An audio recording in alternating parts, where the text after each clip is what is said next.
Been a long day. I know. And I feel like I'm melting. Good. Hi, my name is Carmen Jones. My husband is Bernard Jones. He was a fire chief and a firefighter for quite some time.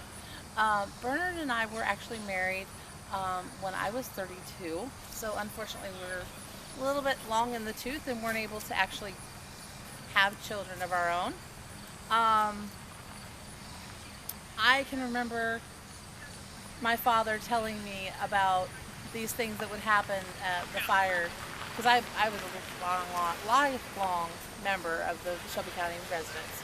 My father would tell me about the fire of 1928. I don't know if you've heard about it, but it was quite a fire. It happened at about 5:45 in the morning, and one of the sheriffs were still in the sheriff's department when it actually happened at Sheriff Biggs.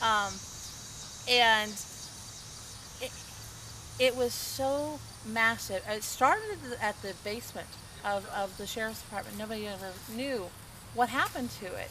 Nobody ever knew how it started or anything.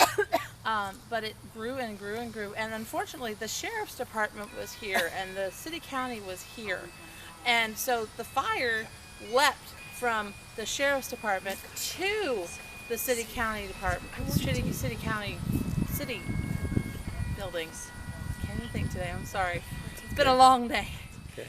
And it got so bad that the residents next to the council building, it was like 10 below that day, and the residents right across the street, it was 90 degrees in their house. It was so hot that there was damage. There was window damage. I remember my father saying, they're never going to clear it up. It was so horrible.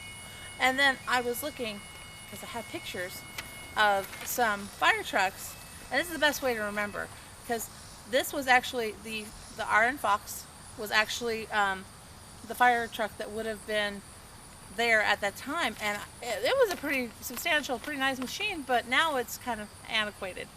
But they sent fire trucks from as far as Indianapolis.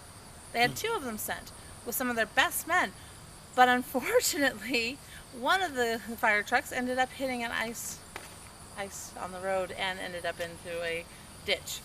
But one did make it, but unfortunately the fire was just out of control and they couldn't do anything, so they just basically tried to contain it as best they could and not lose as many residents.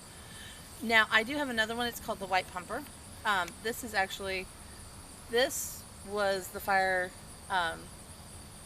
truck that I remember the most, because it was 3 years after I had gotten married to Bernard that they got this truck, and this was state of the art with all the bells and whistles. And I often asked, I said, so they called it a white pumper because it was white and it pumped water, right? He said, well, yes, Carmen, that's a little bit obvious. I said, yes, I know, honey. And then they have the Buffalo Quad. That was about 20 years before Bernard decided to retire. I will say this much about firefighters and the firefighting community. It's a family. It's a family. We would grieve together if someone lost or someone was no longer being able to be a firefighter. We would celebrate together because of life, babies being born, weddings being done. It was a family. There would be times when Bernard would come home shaking his head, wringing his hands, not knowing what to do with his firefighters, because there would be times where a new probie would be giving him fits, and the old firefighters would be giving them fits. Well, there was the hose tag, where they turn on the hose and let it go, and whatever. And then there was one time when this one firefighter decided, well, I'm really going to get this probie. And he got up on top of the fire department. He was looking down, making sure everybody made sure that probie was right under that little lip. He had a big old bucket of ice water and decided to dump it right on his head. I think it was in the middle of winter. And I said, Bernard, what are you going to do with those boys? I just don't understand. What are you going to do?